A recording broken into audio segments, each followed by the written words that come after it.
Coming up in this episode of iCantCU, I'll talk about the beginning stages of getting my GSA badge. I'll talk about viewing an Amtrak ICT mock-up to give some feedback on accessibility.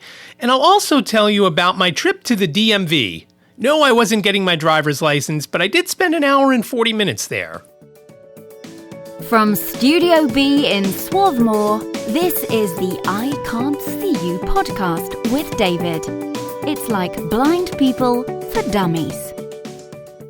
Hello there, and welcome to episode 188 of iCantCU. My name is David, at David Benj on all the socials. I really do appreciate you joining me for today's episode, and I'm trying something a little bit different. In case you didn't notice, I've dropped the word podcast from iCantCU, because obviously you're listening to a podcast when when you're listening or watching a TV show, it doesn't say Gilligan's Island TV show or Gilligan's Island show.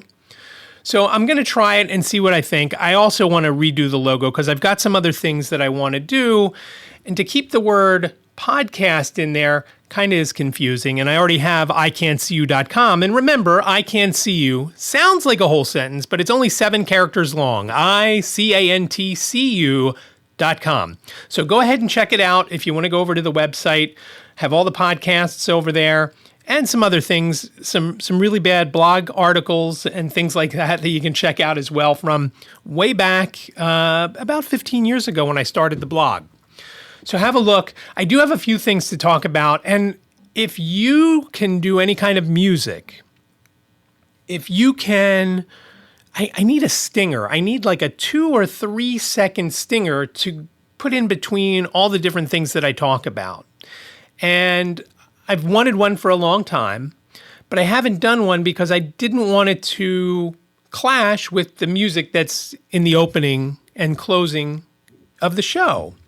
And I thought I really do need one because I do have a lot of small things to talk about in this episode, and I thought it would get confusing if I didn't have a stinger to go between them. I'm not going to use a stinger, but it's a couple of quick hitters and then a couple of more long form things. So let's get into it.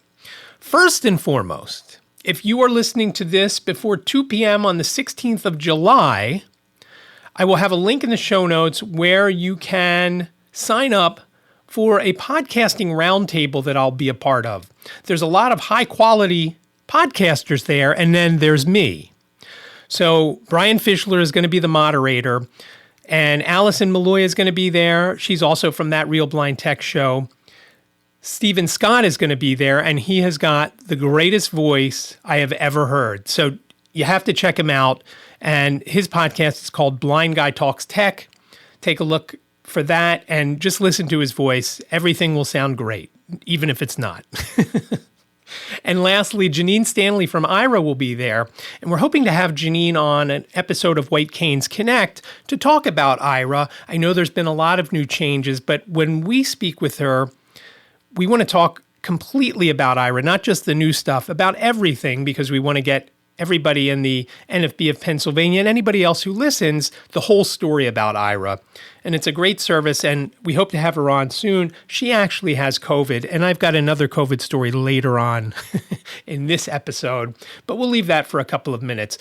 And while we're speaking of That Real Blind Tech show, which of course is Brian and Allison's show along with Ed and sometimes Janine when Janine fills in, their website launched. And you know who made the website? I did. I'm very proud of it. And I want to give a shout out to Frank from Bug Posse, Frank. He actually went through and checked everything, links and everything else. And I really do appreciate that. It's great to have somebody on like that because I went through and checked it. And of course, as I was pushing to get it done, there were a few things I missed. I had a couple of typos in there. And weirdly enough, I had this really weird issue with an email link where the link looked good, the text for the link looked good, but when I burrowed down, I actually left the word tech off of the email address that they have. It instead of saying blind tech, that real blind tech show at gmail.com, it said that real blind show at gmail.com or whatever the email address is. Again, I'm not reading it, so I believe that's what it is. It might just be Might be blindtechshow@gmail.com. I can't remember at this point. Got too many things in my head. And I've got a list here in front of me, an outline, which I usually make, but of course I can't read it. So I try to go through it a few times before using voiceover or text to speech, and then try and remember everything. And sometimes I do and sometimes I don't. So while we're speaking of Frank, I also like to thank him. I know he used my affiliate link, as well as a few other folks, it seems, for Prime Day. And I do appreciate that. And of course, that link is good anytime. Again, that's iCantCU.com/Amazon. Whenever you want to place an order at Amazon, it'll take you to the Amazon.com homepage. You have a look around, you buy what you want. It doesn't cost anything more when you use my link, and it does earn me a small commission, somewhere between 3 and 10%. Actually, they've bumped up a couple for Prime Day, and some of them that are usually 3% are now 7%. So I really would appreciate that. Again, that's iCantCU.com/Amazon. And thank you for that. And again, thank you, Frank, for those orders. And I was a little disappointed in Prime Day. I had a couple of things in mind that I wanted to have a look at and maybe buy. One of them is a Zoom H1N, which is a very small portable recorder. It would serve two purposes for me. I've needed a small digital recorder so that I can record stuff. And for instance, I was at the Blind Bodega yesterday, Thursday, and Kirk was going through the change order, checking to see how many rolls of quarters, how many rolls of dimes, and so forth. And he was basically talking into a digital recorder so he could remember when he went back to the office so that he could call the bank and call in a change order so that he could pick it up. And more likely his wife would pick it up, since obviously Kirk is blind, he can't drive. Although I wouldn't doubt that he may try at some point. So the other thing that I would use this Zoom H1N for would be to get sounds from stuff that goes on daily while I'm out and about. And again, I mentioned it a couple of episodes ago. I listened to a podcast called I'm Moving to Italy, and he has this little segment called Surrounding Sounds. And I'm not sure what I'm going to call it. It certainly won't be Surrounding Sounds. If you have a good idea for a name, certainly shoot me an email, call the number 646-926-6350, and let me know. I was thinking something like As I See It, but then that might get confusing because I'm not seeing it and I'm hearing it. I don't know. Again, give me a call if you got an idea, or shoot me an email. Whatever you want to do to get me the name, I certainly will give you a shout out, and we'll go from there. It would serve the two purposes, and I think I would use it a lot, especially as the audio recording of memos for myself to go back on and say, oh, what did I want to do here? Or here's an idea for the podcast. Something that would be easier than opening my phone up, going into an app, and so forth and so on, where I could just push a button and just say, hey, this would be great for this show, or this would be great for an episode. And again, I do want it for the surrounding sounds, because each day when there are things going on at the Blind Bodega, it would be cool to have stuff like that, or talk to some of the people as I'm ringing them up and ask them questions about their job there at the IRS or whatever. And I'll tell you something again, as we get into the show a little bit later, some Blind Bodega stories. Again, some quick hitters, nothing too long, and but there was no deal. Earlier in the week, before Prime Day, or I guess late last week, I saw a red model of this H1N for $89, and I should have bought it, but I said, you know what, I'm going to wait until Prime Day. And when Prime Day came, the best price I saw on any color was $99. So I didn't buy one, and I'll keep looking, and hopefully I'll be able to get one at least for $99. I'd like to get one for less, but we'll see. The other thing I was looking at is a GoPro Hero 10, again, so that I would be easy for me to handle while I'm out and about, and I could do some vlogging on it and things like that. A few people have said, why don't you use your phone? And the one issue I have with using my phone is I'd like to plug in a microphone, whether it's a lavalier mic or some other kind of mic, when you plug anything into the phone like that, it takes away voiceover. So I can't hear anything. So if I can't see it and now I can't hear it, I don't know if I'm recording. I don't know if I'm in the frame. I don't know any of that. So I can't use my phone to do that. So there were no deals, or at least good deals, on the GoPro Hero 10. The best price I saw was $399. Within the last month, I've seen it for $379.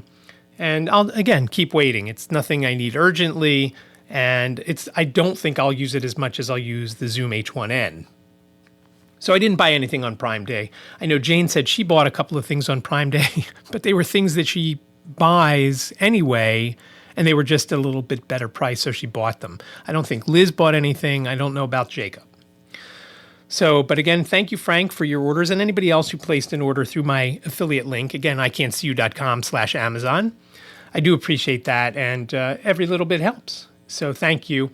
Another thing that I wanted to talk about, I want to congratulate my friend Lisa Bryant. Lisa, as you know, co-hosts the White Canes Connect podcast with me, and she is now part of the board at the Pennsylvania Assistive Technology Foundation, and there's a very nice press release. I will link to it in the show notes. I've tweeted it out already.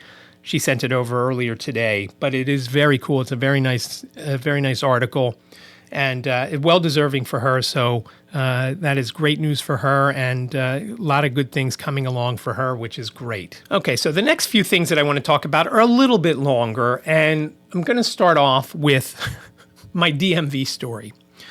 My state-issued ID, which is issued in lieu of a driver's license, which, funny enough, when you need to get a passport, they will not accept this non-driver's license, even though it's issued by the state. I had trouble before with it. And maybe by now it's changed. But I figured since I'm getting my since I'm getting my ID renewed, I'd get the real ID. And that was all well and good. But after I did it, I thought I made a mistake. And here's why. Every day when I go into the IRS building to work at the blind bodega, I have to show my my state ID. And when I handed it to the guard the first day, I can't accept this, he said, because it's got a hole in it, because they punch a hole in it because it's useless now. Because usually when you go and get your new driver's license or state-issued ID, they punch a hole in it because they give you a new one. Well, they do not print the new real IDs out at this driver's license place. They send it to you in the mail, which of course is a problem. And there were more troubles with it later on, and I'll get to that in another story.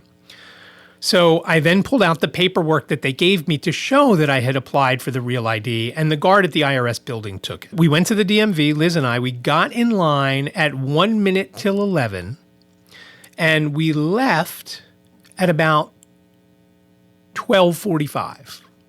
That's correct. 1 hour and 45 minutes. I might have finished up by 12:40, but by the time we got back through the people that were waiting there and back to the car, it was 12:45. Just brutal. And some of the people who were there just to renew their licenses had been waiting 40 or 50 minutes. The trouble with me going there was I had to go to two different stations. First, I had to go to the Real ID station, and then I had to go and actually get my picture for the ID. So I had to wait twice. Now, the DMV story doesn't end there, and the reason, maybe the only reason I'm telling you this, is because what happened when I went for the actual photo. The Real ID person was very nice and very professional. The guy who was the picture taker was less than professional, and I don't want to say offensive because it doesn't usually offend me, stuff like this that goes on. It just makes me shake my head and scratch my head. Liz was with me. I was having a bad day all weekend last weekend with my hands and my wrists and everything. So Liz was holding all my information.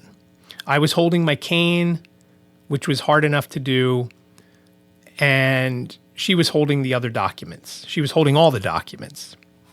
So when we go up, which she came up with me because she wanted to make sure I got to the right window, she handed everything to the guy. The guy then says, "Does David have all his documents?" And I said, "Yes, I do." I said, "David can speak for himself." She was just holding the stuff. And maybe he was confused and thinking there was some other issue with me because Liz was holding the things. And there obviously was another issue with me. My hands hurt and I couldn't bend my fingers. But when you speak to a blind person, or there's a blind person there, just ask the blind person. I know that I've said this a million times right here on this very podcast. Don't say, "Would David like a drink?" Ask David. "David, would you like a drink?" That's all. That's all you have to do.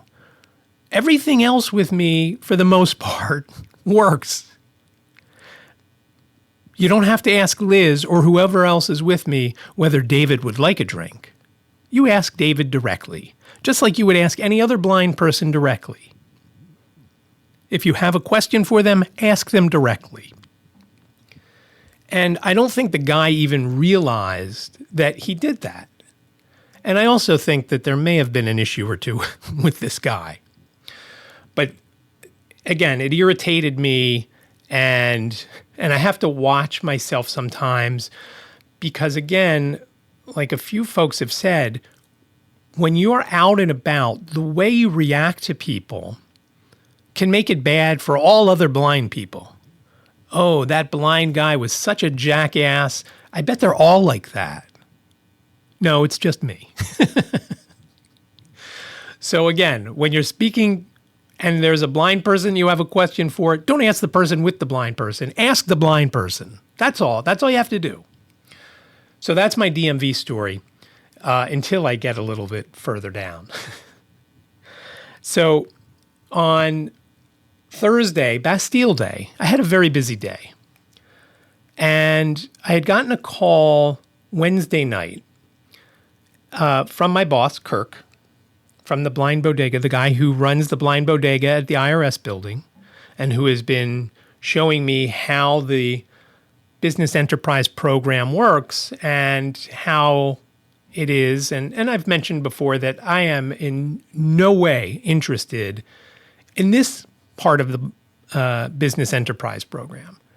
I want the vending. Liz and I can do it on our hours, not from 8 a.m. to 4 p.m. or whatever hours you may set for a blind bodega or a cafe or a cafeteria. I don't want that. I don't want to have to hire employees. I told you I don't want employees ever again. I don't mind hiring vendors, but I don't want an employee. Because like I said, employees call out. And I've even said to Kirk, when I had everything going on Thursday, I said, I'm one of those employees that I didn't like in my business because I always needed something, time off to do this or time off to do that. So when I got the call Wednesday night, Kirk was having some health issues and he said, "I don't know if they're going to keep me. I'll let you know if you should come in tomorrow." And here's the issue with that, and I'll talk about it a little more when I get down to my GSA story. When you go into a building like the IRS building, you have to have a GSA badge. At the other building, at the Green Federal building where I started working with Kirk, you didn't need that. So I could come in on my own, unlock the store and open the store and run the store all by myself. At the IRS building, it's not open to the public. Everybody needs a badge. And if you get a visitor's badge, you need to be accompanied by somebody who has a GSA badge or an IRS badge or some other government agency badge. So when Kirk called me and said that he wasn't well and he was at the hospital, not knowing if they were going to keep him or not, if he can't go in, there's no one else in his organization because it's just 3 people, me, Kirk, and Michelle, that have a GSA badge. So if he couldn't go in, business was going to be closed. And again, I'll touch on that more in a couple minutes. So he texted me later saying he was good to go. And I reminded him when we first got in, and the way it works for me, I get on the 6:09 train from Swarthmore. I get into Philadelphia at about 6:40. And that Wednesday, that day that Kirk had called me, I got in at 6:40. I don't think we walked into the IRS building until 7:40. And the thing that kind of stinks about that is if I knew that Kirk and Michelle weren't going to get there until 7:40, I could have taken the 7:09 train. I may have been a minute or two late from the time they got there, but it would have been around the same time, and I would have had that extra hour either to sleep or to do something else. Usually what I do when I get off the train, I go to Dunkin', and I'll tell you a quick story about that in a second. I go to Dunkin', I get a tea, and I stand up against in 30th Street Station in Philadelphia, which there's just something about it that the architecture of it, it's just a majestic place. It's not like Penn Station in New York, which is just very busy and architecturally speaking, not exciting to look at. There's just something about 30th Street Station that I love. So I stand there in this little, I don't know if you would call it a nook between two walls that are half-type walls that keep you from falling into a stairwell that leads down to a Amtrak platform. I put my tea on the ledge. I prop my cane up in this little nook, and I just sit there while my tea cools. Well, I stand there while my tea cools and listen to all the announcements and see what's going on around me. In fact, one day I actually recorded, and I guess that was Thursday, I recorded, which was kind of funny because there were all sorts of Amtrak issues that day. Now, the funny thing about 30th Street Station is the voice that tells you about all the train arrivals and departures and whatnot is one of those, I don't know, artificial voices. It's the same artificial voice that perhaps you've received calls about your Amazon order being held and because of payment issues, or it may be a call from the Social Security Department or things like that. It's the same voice, which cracks me up. And it just makes me think of, spammy phone calls when I hear the train announcements. So I hang out there, and then this last week I've been going around and taking other pictures around the area, pictures of the buildings, pictures of the IRS building, pictures of 30th Street Station from the outside, some from the inside. I've posted a couple on Instagram, and again, at David Benj over there, just like all the other socials that I'm on. I mentioned Dunkin' a minute ago. Since I started going there, working at the IRS building, I've been getting a hot tea, since I have plenty of time, a hot tea from Dunkin'. And the first day that I went there, I said, "Hi, I'd like a large brewed hot tea." And the girl looked at me funny and said, "We don't have blueberry tea." I said, No, I don't want blueberry tea. I want a brewed hot tea. She didn't understand what I wanted. Somebody else came over and said, "We have green tea." I said, "No, I don't want green tea. I need the caffeine. I just want a black tea, a brewed black tea." And finally, one of the girls who wasn't a person ringing everybody up, but standing behind there, I don't know if they were a runner, I don't know what they were. "Oh, you want a large hot tea?" "Yes, exactly. That's exactly what I want." So now when I come up to the counter, everybody knows my order. Maybe I'm the only blind guy there that comes in. And they always ring me up. I give them the $3 usually. I put the 31 cents in the little tip cup in front. And I wait, and then somebody, instead of calling me back up to the counter, somebody will walk from behind the counter because it's not a great setup there. The whole counter space has cash registers, 4 or 5 cash registers, so there's really no way to wait because everybody's stepping up to the counter placing orders at 6:45, 6:50 in the morning. So the person, instead of calling my name, they will walk it from behind the counter and walk it over to me and hand it to me, which is, the service has been outstanding. Now, one day they did mess up and they gave me sugar. The next day when the girl handed me the tea, she said, "You wanted sugar, right?" I said, "No, I don't want anything in it." She said, "Oh, I put sugar. Let me take it back." And so she took it back and then gave me a new one.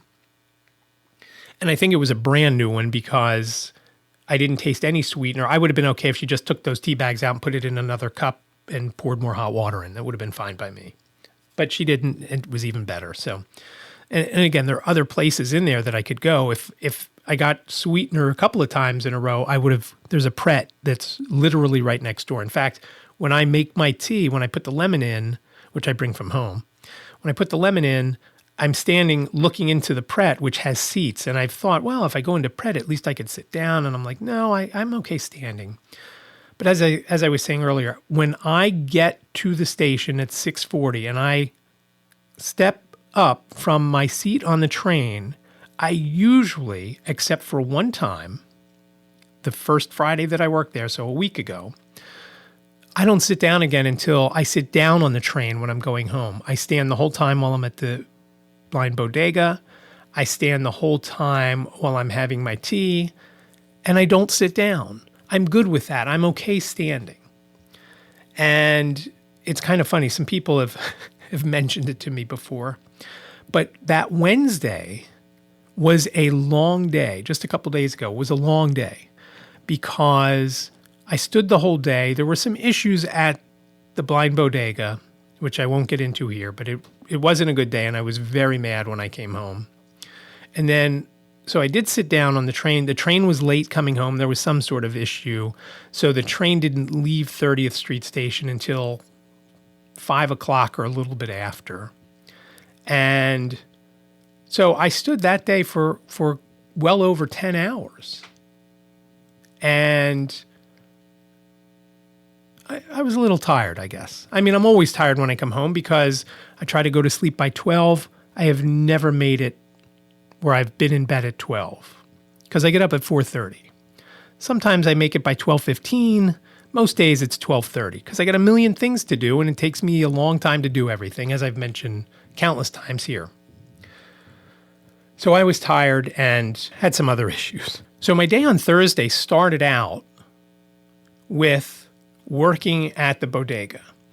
Got into town around 6:40, as I've mentioned, walked across the street, and knowing that Kirk had some health issues, I texted him at 7:28 saying, hey, I'm out in front. And I was out in front along Market Street, just taking some pictures and just waiting for him to get there. I texted him at 7:28 and I thought, you know what, I'm going to move. I was on the side of the building because there's some trees there that are shading, and it was much cooler, obviously, in the shade than standing out in front of the building where it's sunny and not a really good spot to stand. And it's a little quieter on the side because the traffic is a little bit further away, the traffic on Market Street. So after I didn't hear from him for a few minutes, I walked to the front of the building, figuring the day before I saw him and Michelle walk up, coming in. So I thought I'd walk to the front, and within a few minutes, Michelle came up, and I said, oh, where's Kirk? Oh, he's already in there. I said, oh, I texted him a while ago. I haven't heard anything. So we walk into the building, to the IRS building. Now, we can't go far in because there's a guard that obviously won't let us by unless we have somebody with us who has a badge. And so Michelle calls him a couple of times, and he doesn't answer. So now we're getting worried, thinking, uh-oh, we hope he's okay. And we ask the guard, is there somebody that could go in and check on him? And just as we started talking about that, which was around 10 or 11 minutes after I first texted him, we hear him coming down the hallway. And it's a very long hallway. This building used to be the main post office in Philadelphia. And I've got a picture that I don't think I've put it up on Instagram yet, but I took this selfie. I asked the guard a couple days ago if I could take a blind selfie with this long hallway, and it's got all the windows from where you would go to mail a letter or send a package, whatever. And so it's very cool. This hallway, again, architecture in here, very cool because it's an old building. I don't know how old, but it's old. So my plan on yesterday, was to work until 10:30. Then I had to run across the street to catch a shuttle, and the shuttle was a mini bus type of thing. It was kind of like a party bus type of thing that was going to take us from 30th Street Station to a place where we were going to view this Amtrak mock-up. And I was really excited about this because I don't know how many times you've been on the train, but I always forget to duck when I'm heading to the seat, and I always hit my head. And I know I've talked about it on at least one podcast, but There was a time, and I don't remember if I was with someone or I was by myself, but I went to sit down and I was in the handicap seating, which is usually the first couple of seats right by where the luggage is kept. It's not far from the bathroom. That's usually where they tell me to go. And if I'm not with somebody, I don't care if I sit there or not. The nice thing about sitting there is there's plenty of leg room. And if I have a bag, if I'm going somewhere, I don't have to put my bag up in the luggage thing up above, which I always forget is there. Maybe if I were putting a bag up there, I would remember to duck when I sat down. Well, I hit my head, and it was so loud, and of course all the other seats are facing me.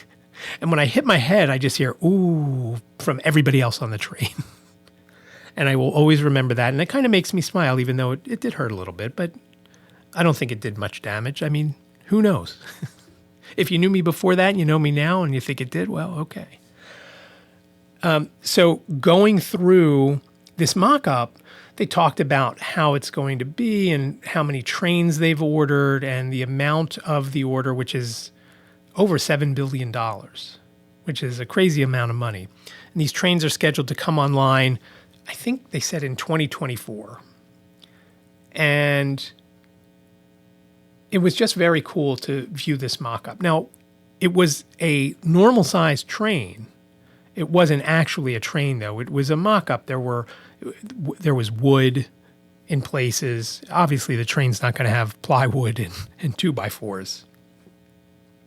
But the seats were all real for the most part. There were a couple that were made out of plywood with some padding shoved in there. And one of the guys was telling me, it was weird.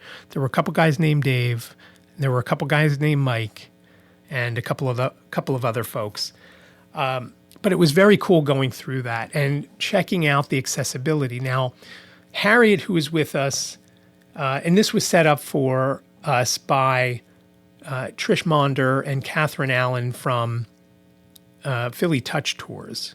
Trish and Lauren from Amtrak had worked together before when Lauren was at another organization, and National Endowment for the Arts or something like that. I forget exactly what it was, but Lauren remembered Trish and said, hey, we'd like to have some feedback from blind and visually impaired users to go through this train and give us some ideas, make sure everything is good. Harriet actually found some Braille issues where numbers weren't correct. And of course, I wouldn't have found that. But for example, the seats that we were looking at was 75, I think it was 75, number doesn't matter, 75A and 75B. Well, in Braille, which I guess I kind of knew this, letters and numbers are the same. So 1 and A are the same. It's just differentiated by something that precedes that. So when you have all letters, obviously you assume everything in that line is letters. So in this instance, 75A was 751 and 75B was 752. So Harriet said, this says 751 and 752.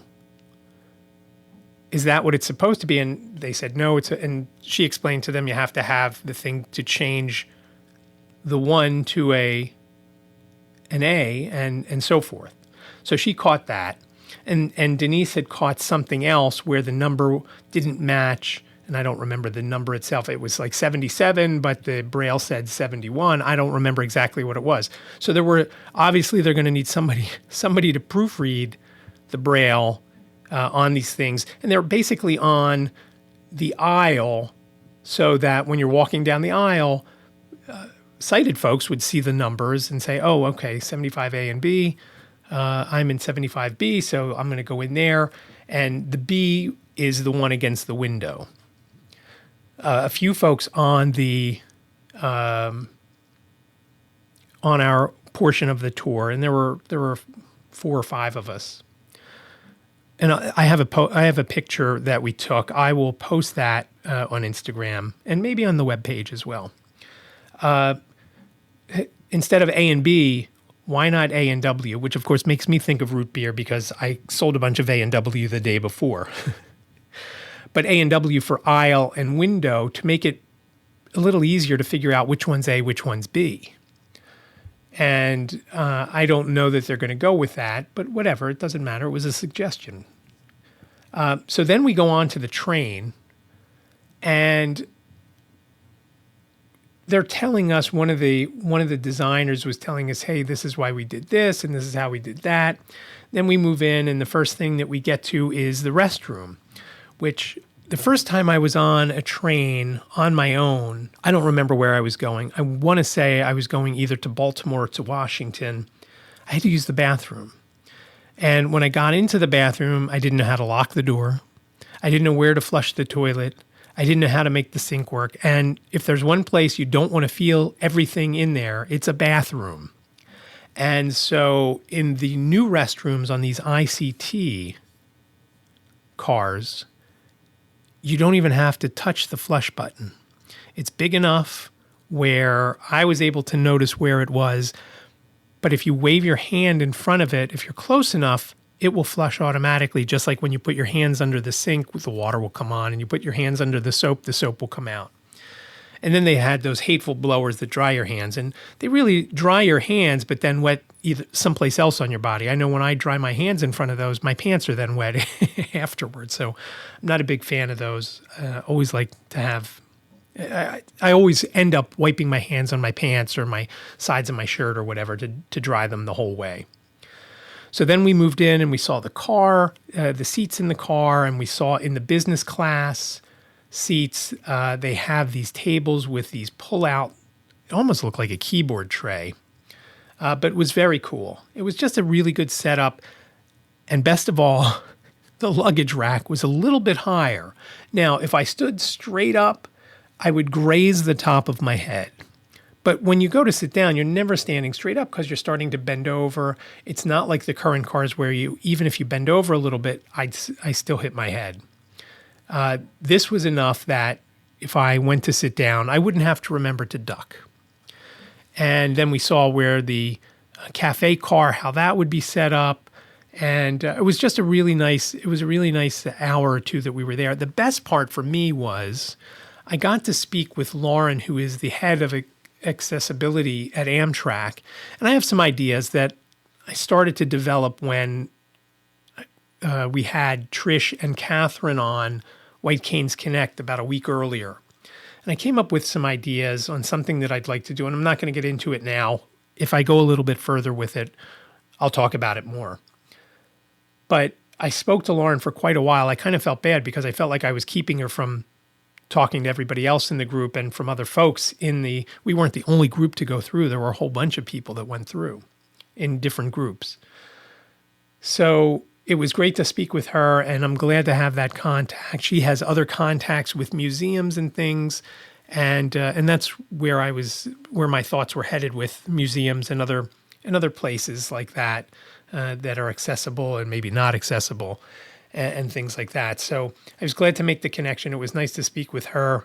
And then after that finished up, and I didn't know how I was going to get to my next appointment. My next appointment, which shouldn't have been my next appointment, I should have gone back to the IRS building because I misread the email that gave me my time for my GSA badge.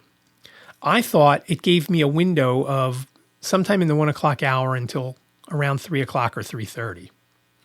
Well, my appointment was for 3:30. So when I left this place in North Philadelphia, instead of going to 6th and Arch, where my appointment was, I had a couple of hours. I should have just gone to the IRS, and then I could have just left the IRS at 3:15 or so, or 10 after 3, and just taken some sort of train or the Market Frankfurt line down to somewhere around 6th Street. If I was taking the train, I would get off at Jefferson Station and walk a few blocks and be there.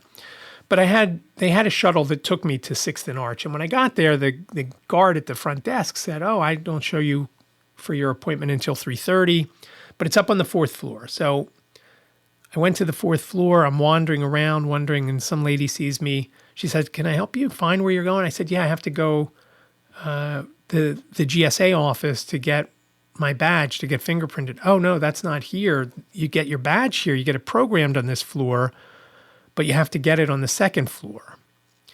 And she said, you're the third person today that was sent to this floor for the fingerprinting in the picture when you should have been sent to the second floor. And the funny thing is, on the second floor, you get off the elevator, you make a right and then a left and then a right, and you're right at this person's office.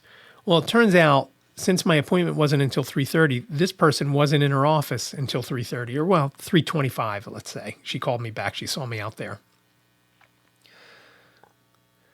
So I wasted all that time there. And this building, as I've mentioned before, because it was where I first worked at the blind bodega there, is always ice cold. And I was shivering. At one point I got up, I had to go to the bathroom. I figured, if I go to the bathroom, I know on the first floor, the bathroom's a little warmer and the water comes out is a lot warmer. So it warmed me up. So I went to the bathroom. I get all excited to wash my hands afterwards. And the water was ice cold. I spent the next 10 minutes, even while I was back with this lady who was taking my pictures and doing my fingerprints, I was shivering the whole time. And I asked her, and it looked like she had a sweater on. I said, is this building warm in the winter or is it cold like now? And she said, oh no, this building's cold all the time. She said, I have a sweater on now and I have a heavier sweater on in the winter. And I started to laugh and I explained to her that I would wear a hoodie when I worked at the bodega downstairs.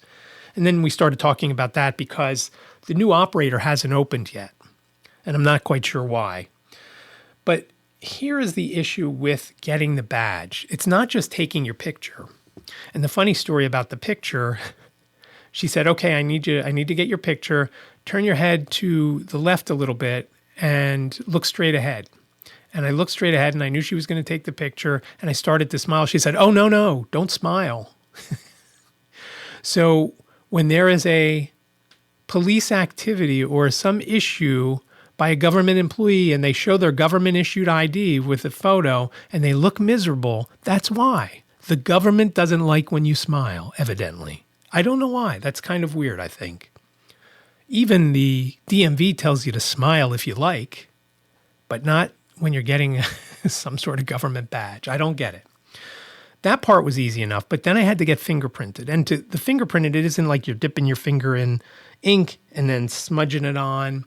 You have to press on this thing, this pad, and it hurt like hell. Like I said, my hands and feet, and my hands especially, have just hurt so much in the last week that I was hopeful that when I took my second shot of Stelara on Tuesday afternoon, my hope was that it would start to feel better after I did that. It hasn't felt any better, and I'm a little concerned because Stelara is one of these medicines where you take it basically once a quarter.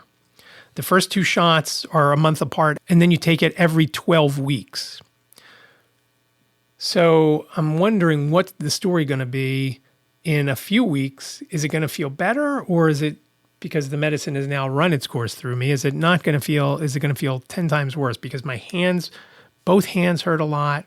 I can't even open my hand. At one day this week at the blind bodega, I was dropping change all over the place because I couldn't, my fingers, 2 of my fingers on my left hand had seized up. I couldn't move them. And I'm dropping change, and Michelle said to me, oh, I see some change all over the floor. I said, yeah, and I explained everything to her.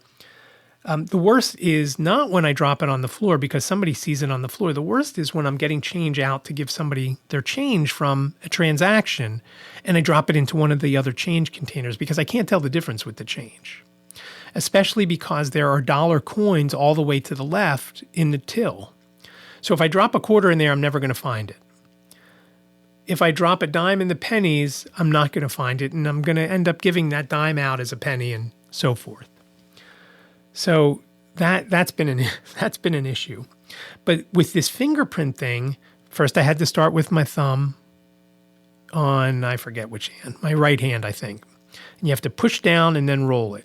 Well, my thumb, the ligaments along the side of my thumb from where the second knuckle of your thumb is through to your wrist, it hurts so much.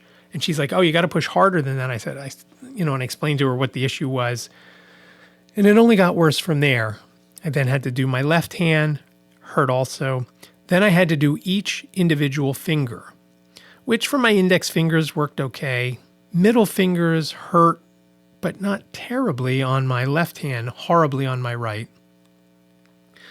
On both hands, my ring fingers, first of all, my ring fingers on both hands I can't even bend them certain ways and separate them from the other fingers. Like if I want to bend them down, they all bend down. If I just can't keep it up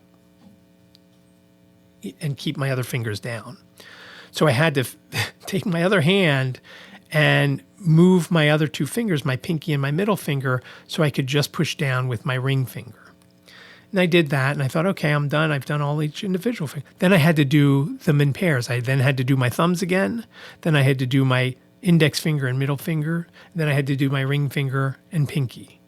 And it was excruciating. And I'm wondering, they hurt so much today, I'm wondering if it's from that or if it's something else going on. And it was excruciating. I didn't like it, and I didn't expect it to be like that.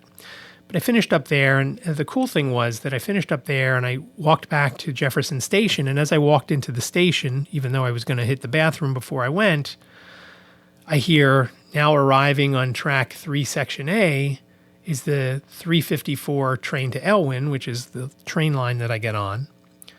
And I thought, I want to make this train. I don't want to wait around here, so I'll skip the bathroom, hope I don't have to go terribly on the way home. And I got on that train and everything was good. And I didn't have a bathroom issue on the way. Now that doesn't get me the badge. Now they process that. So it'll be another week or two before I get my badge. And I'm wondering what will come first. Will it be my badge or will it be my real ID? Who knows? We'll see. So lastly, with the blind bodega, my story this week, I don't have any hot dog stories, which I guess is good. That means I didn't mess anything up and I didn't lose any, and we're good to go there. So that was good. However, I got a call last night at, I don't remember what time, 10 or 11 o'clock from Kirk. And he was back in the hospital, and this time they were going to keep him.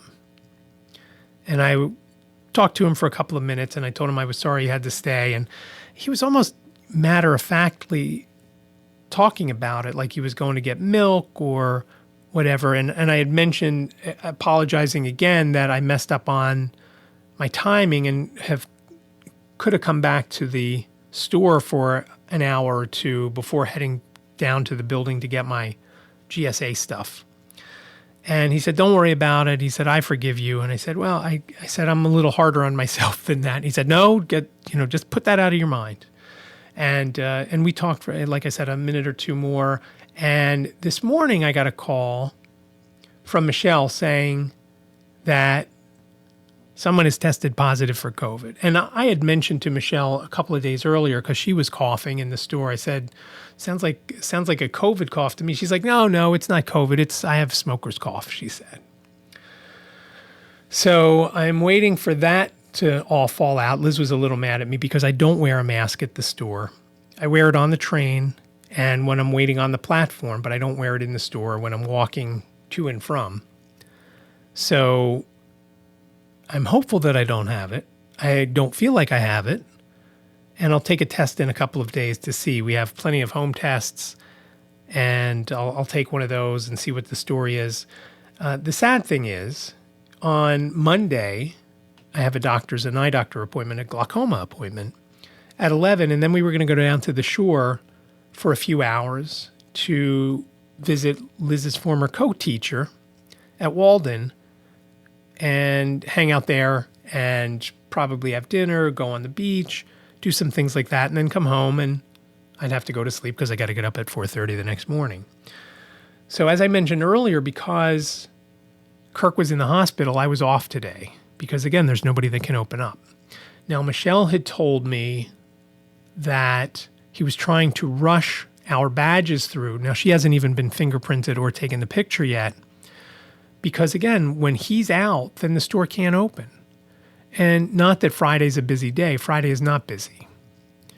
And that is why Fridays now Michelle is off and Mondays I'm off, which is great. I'm very excited about that. And I told Kirk that if he needed to cut me more because of cost moves, I was okay with that, as I may have mentioned that last week. So I was off today. Now, I don't know how it's going to work if when I test myself on Monday with COVID, if I don't have it, obviously I will still go down to the beach. And I'll still go to my eye appointment. I don't know how it will work if I test positive. Obviously, we're not going to do anything, and I'll have to call and cancel my appointment. But if everything looks good on Monday, do I still go to my eye appointment? I'm guessing yes, even though I've been around somebody. I guess I'll call them and see what they say. So I don't know what that means for the store in general, because if we can't go in because of COVID, then I guess the store remains closed. I don't know. So it'll be interesting to see. Fingers are crossed that I don't have it. Like I said, it's hearing the two of them over the last couple of days, both coughing and whatnot. I mean, I've even been coughing. Now, I didn't do a test yet because I don't want to waste it. I want to wait a couple of days and make sure it's been a couple of days, because who knows when they've had it from. I had mentioned this to Michelle on Tuesday or Wednesday about their coughing. So hopefully all is good. I will, of course, let you know next week. And we'll see how it goes. But I'm excited, hopefully, to go down the shore on Monday and just get a little time on the beach, because as I've mentioned before, I would love to live at the beach. And I'm jealous of my friend Alex and his family. They are in Italy, and he posted and sent me some pictures from the beach in Italy. They're doing an orchestra trip. Sebastian, his oldest son, is in this orchestra, and they had this trip planned before COVID had set in, but then it was to take place during COVID, so they postponed it a couple of years. So it looks like there are some great photos and a lot of good things going on, and very jealous of his time in Italy on the beach. And so hopefully I'll get a chance, Liz and I will get a chance to go down on Monday for a few hours, and we'll see how it is. That would be fun. But if not, it's okay too, I guess. It wouldn't surprise me if we don't go. That is all I have for this episode of iCantCU. It's been episode 188. Show notes at iCantCU.com/188. Remember, iCantCU sounds like a whole sentence. It's only 7 characters long. iCantCU.com/188. You can contact me, as I've mentioned earlier, 646-926-6350. Please leave your name and town. You have up to 3 minutes. Give me your questions, your comments, your show ideas, tips, anything you've got. Again, 646-926-6350. I would appreciate that. If you are a little shy and just want to send me an email, that's okay too. iCantCUpodcast@gmail.com. iCantCUpodcast@gmail.com. And I look forward to hearing from you on all the socials. Remember, David Benj, and you can connect with me there. So again, thanks for listening to episode 188. Be safe, stay well, and I will talk to you next week. Thank you for listening to the I Can't See You podcast with David. Please rate, review, and subscribe to the podcast wherever you listen. And don't forget to share the podcast with your friends.